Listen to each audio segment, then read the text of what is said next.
Oleh karena di pemeriksaan BPK itu direkomendasikan dari 8.000 itu setidak-tidaknya untuk rasionalnya tenaga kontrak di Bengkulu ini hanya sekitar 2.800 orang. Itu. Nah, oleh karenanya tindakan itu kita mencoba mengangsur tenaga kontrak kurangi dari beban-bebannya kontrak aspirasi.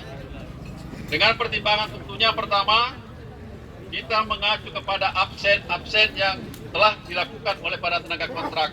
Bila tidak mencukupi 80% kehadirannya dalam 1 tahun, maka itu menjadi satu syarat untuk kami keluarkan dari tenaga kontrak itu.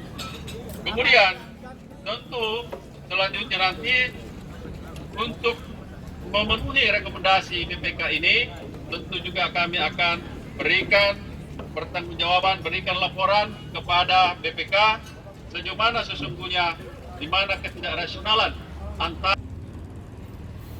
apa yang disampaikan oleh adik-adik semua dari HMI ini. Hari ini akan menjadi satu masukan buat kami pemerintah daerah, akan kami lanjutkan ke BPK.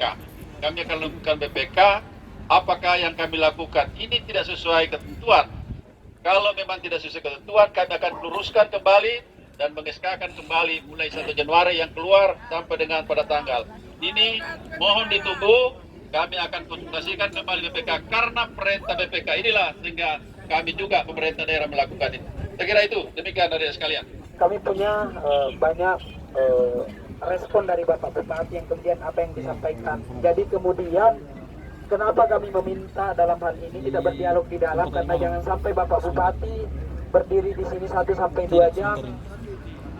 Kami juga sangat sayang Bapak Bupati beserta dengan jajarannya.